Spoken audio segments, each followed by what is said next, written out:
In August of 2016, the harrowing discovery of Carter Davis and Natalie Henderson left the city of Roswell in shock and fear. But as investigations moved forward, all available evidence would lead them to the deranged and twisted mind of Jeffrey Hazelwood, a young man who liked to lie behind the mask of Anonymous. Now, I seem to cover many strange individuals here on Coffee House Crime, but this young man is right up there with the likes of Elliot Rodger and Randy Stair. Good morning, good afternoon, or good evening, folks. My name is Adrian, and welcome back to another video by Coffee House Crime. Today's deep dive looks at the case of Jeffrey Hazelwood. Now, just in case you forgot, but I post true crime and strange cases here weekly, so if that's your sort of thing, please consider subscribing to Coffee House Crime. And now, with that said, please grab yourself a coffee, buckle up, and get ready for the deep dive. This is the case of Jeffrey Hazelwood.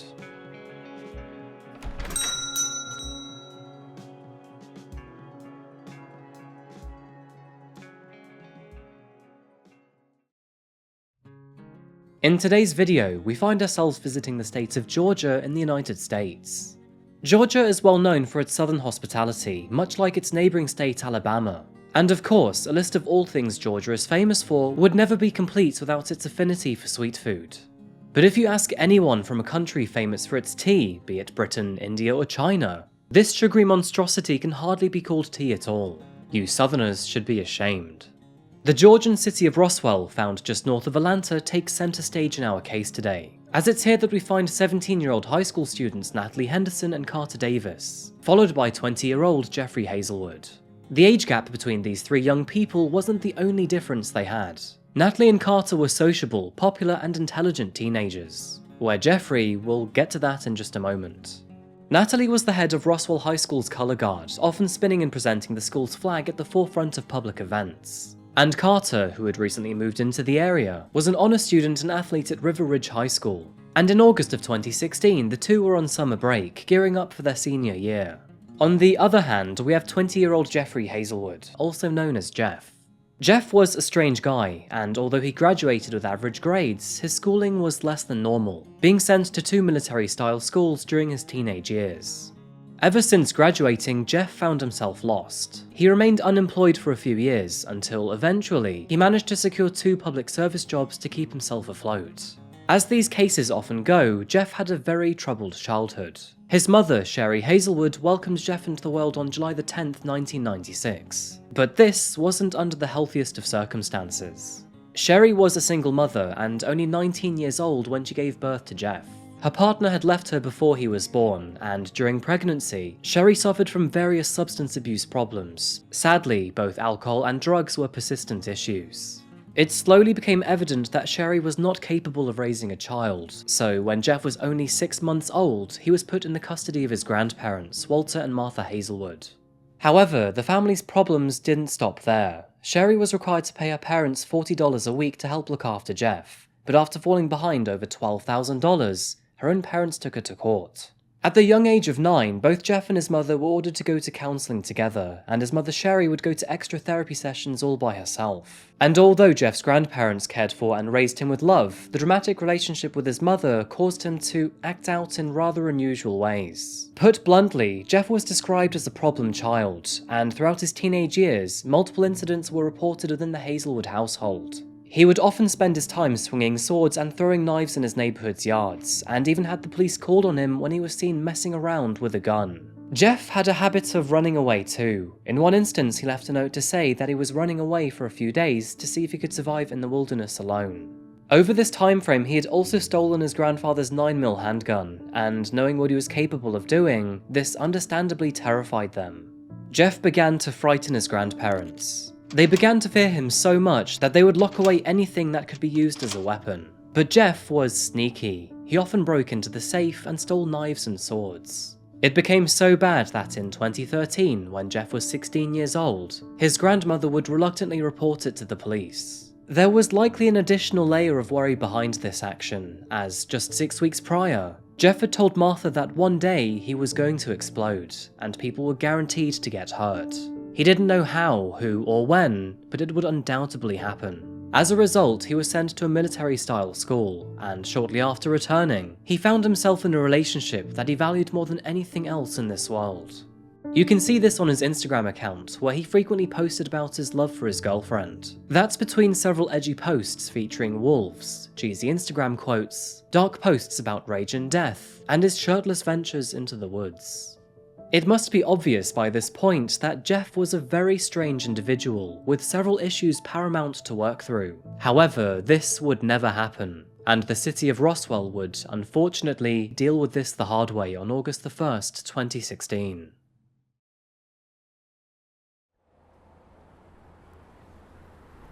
It was a typical Monday morning, like any other. A delivery driver for a local grocery store was due for an early delivery to the local public supermarket.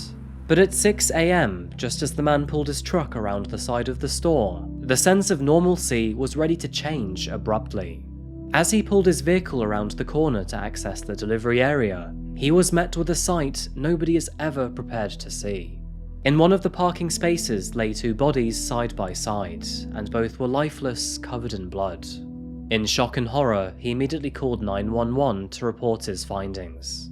Upon arrival, police found two teenage bodies, one male and one female. Neither of them were breathing, and blood covered the asphalt around the pair. The young man was wearing only sports shorts and lay with his arms spread out in a crucified fashion. And as for the young woman, she was naked and suggestively posed. Their bodies had been deliberately laid out in a disrespectful and humiliating manner. But who exactly were they? Why were they here? And who had callously left them in such a horrific way? These questions were left to the police to find out, and the first question was relatively easy to answer, as parked just a short distance away were two vehicles parked right next to each other.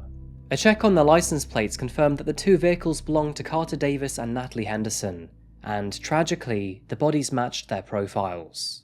Now, both teens were from middle-class families with no previous convictions or mischief on file, and so authorities could only guess that they were here to have some fun together.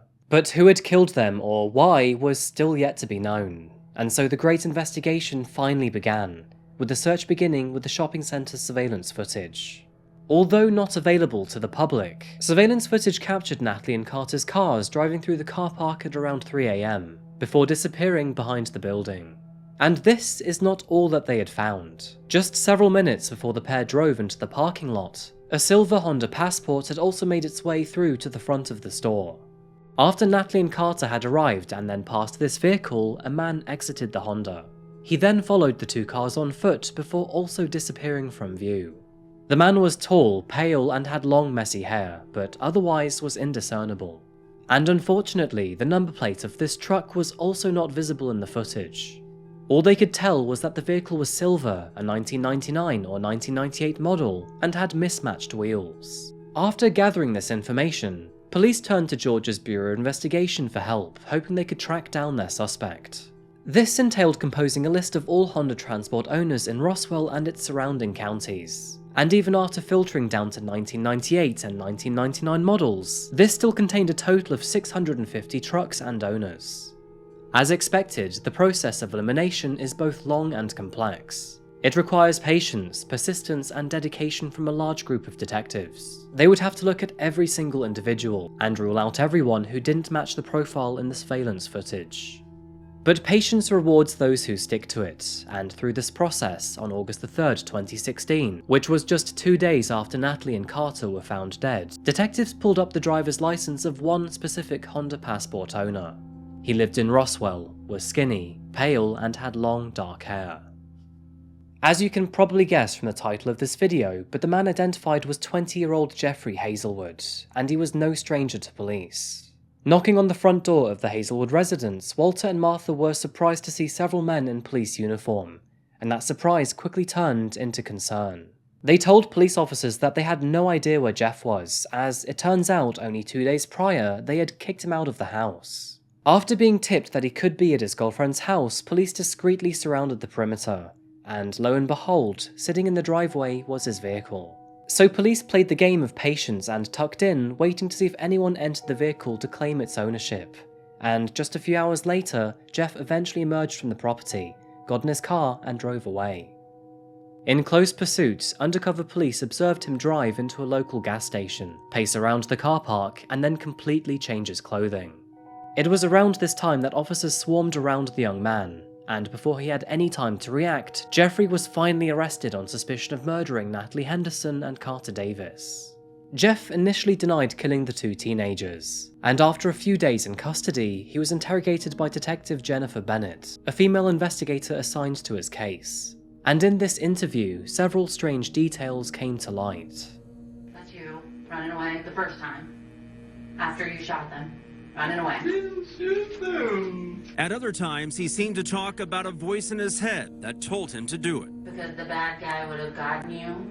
That's the story that we're going with. The invisible bad guy that looks just like you. Give me a break. Give me a break. Now, Jeff initially claimed that he was an innocent bystander, a witness to the murders, but his story changed when he claimed another man forced him to commit the crime. However, as the interview progressed, he stopped mentioning any other person's involvement and began using I instead of he. To add to this washy story, we also have the crazy card, as he tried to claim that a voice in his head was telling him to murder Natalie and Carter.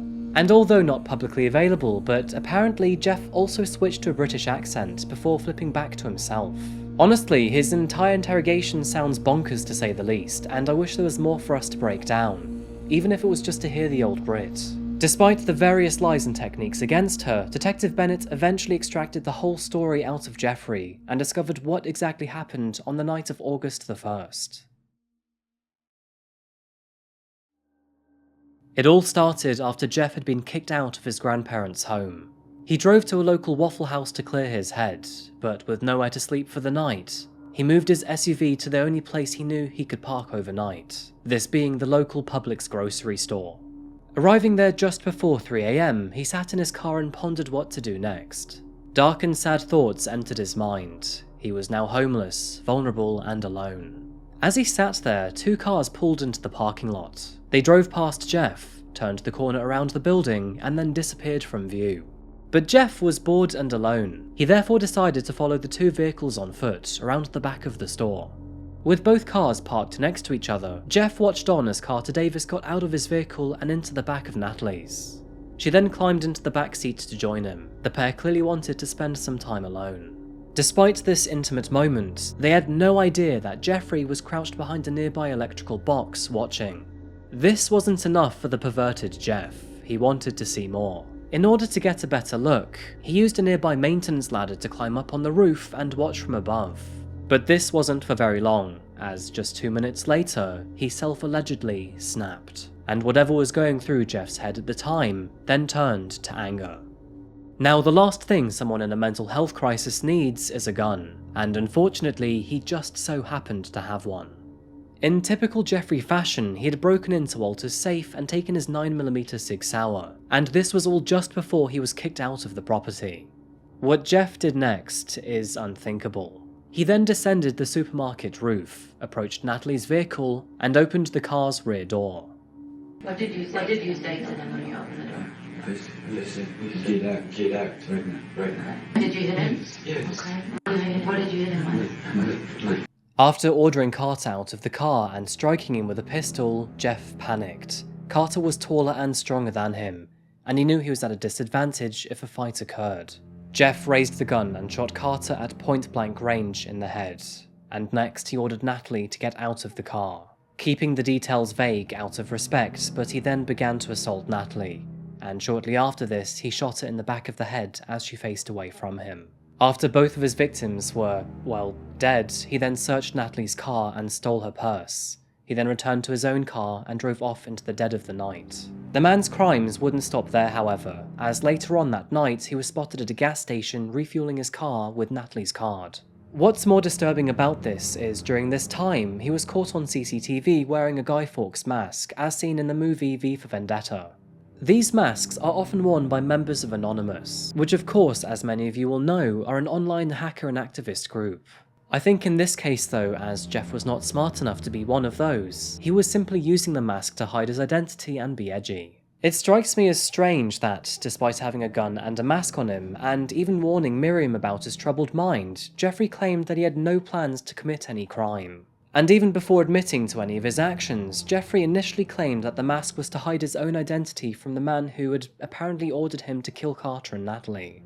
You were wearing a mask. The mask is in the back of your car right now. I saw it this morning.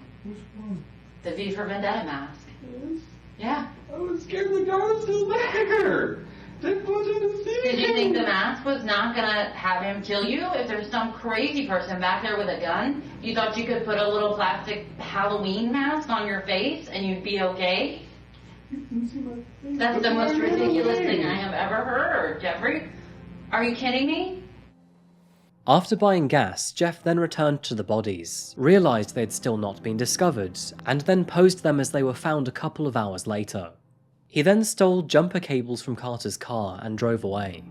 After this, Jeff then contacted his girlfriend and asked if he could stay there until he reconciled with his grandparents. She was blissfully unaware of the atrocities her boyfriend had just committed, and unknown to her at the time, but later that day, she was lying next to a murderer. Returning to his car after this is when Jeff was later tracked down and arrested by police. After his arrest, Jeff was meticulously interviewed by detectives and psychiatrists alike. It was evidence from his crime that his attitude and actions were not mentally sound.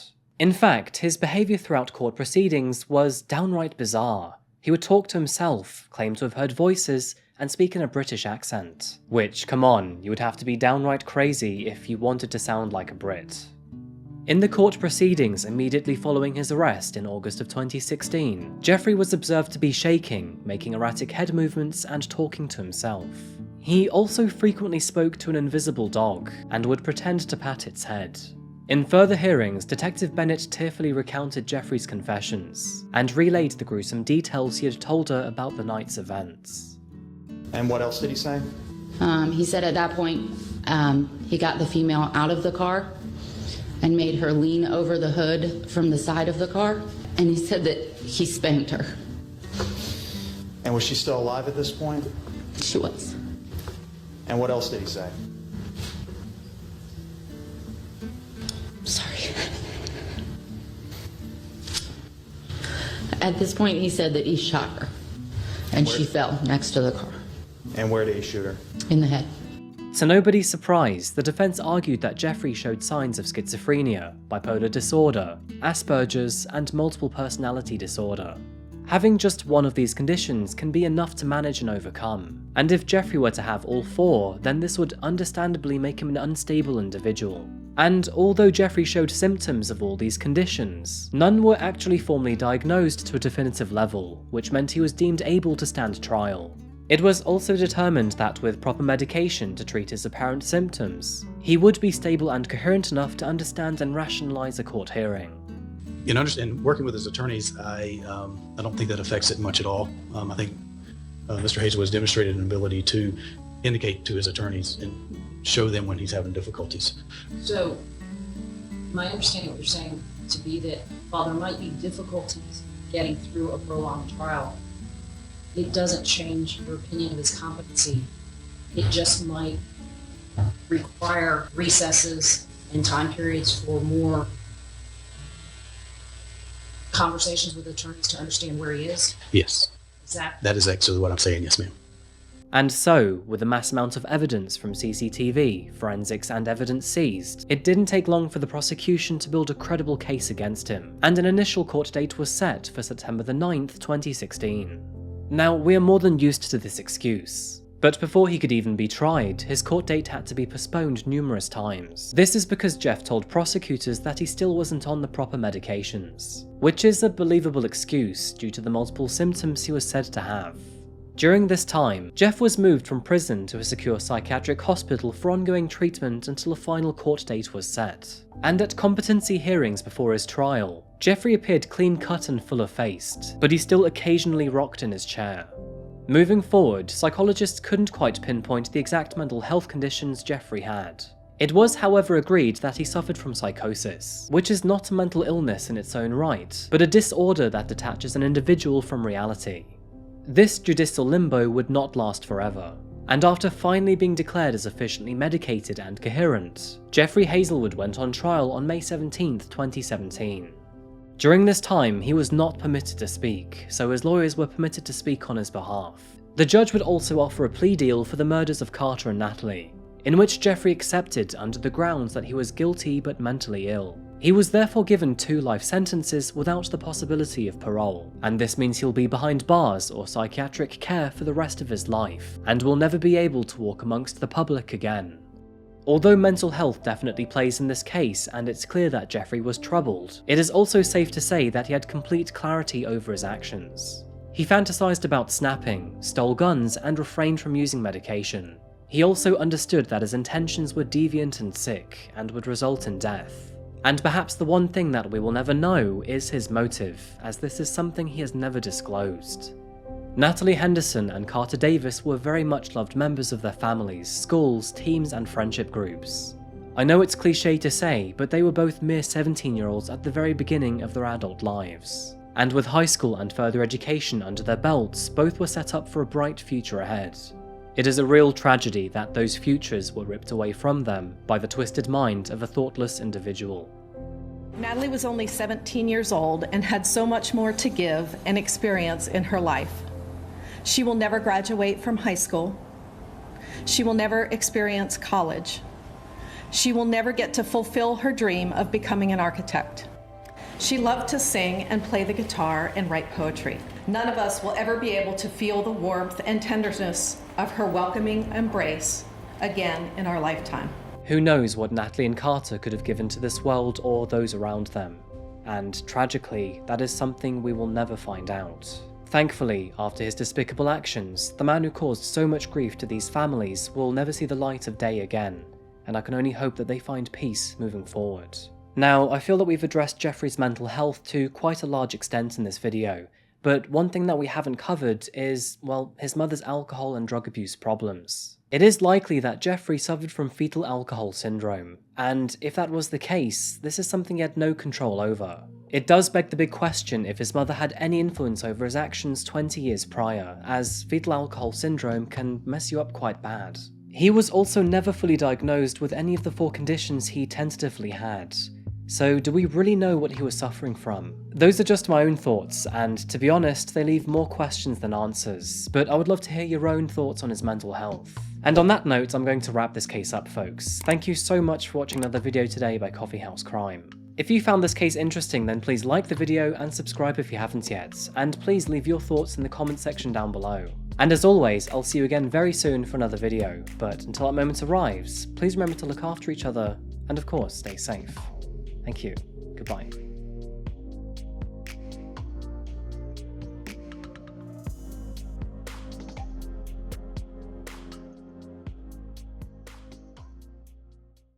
So, who is Jeffrey Hazelwood? Yeah, that's a bird. That's not Jeffrey Hazelwood. That's a bird in the window. Are you sure about that? What are these here? These little beans. Right, let's go outside. Fools.